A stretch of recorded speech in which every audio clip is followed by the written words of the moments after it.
A few months ago, I was at Skookum for my regular weekly overnight shift. I start on Fridays at 9 p.m. and then I'm on until Saturday at 7 a.m. It's either the hardest shift of the weekend or the easiest shift of the weekend, depending on what the kids are like. But even if it's hard and I don't sleep much, I can still ride my bike home in time for coffee and college game day on Saturday morning. Anyway, this particular weekend we had some really little ones with us. Think that size.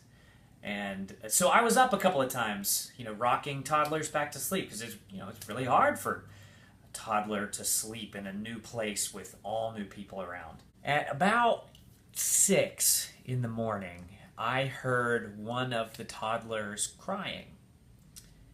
And I think any parent will know this feeling. I laid there for a minute because,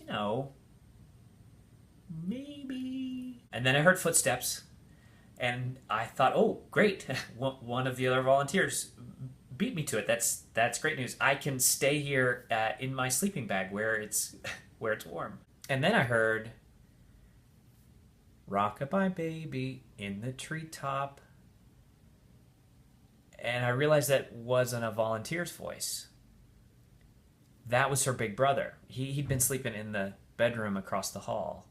And when he heard her cry, he got out of bed, walked across the hall, got her out of her crib, sat down in the rocker, and he was singing her back to sleep.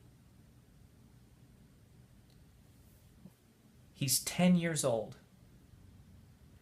And he got up in the middle of the night to sing his baby sister back to sleep. Skookum is a Chinook word that means strong or healthy.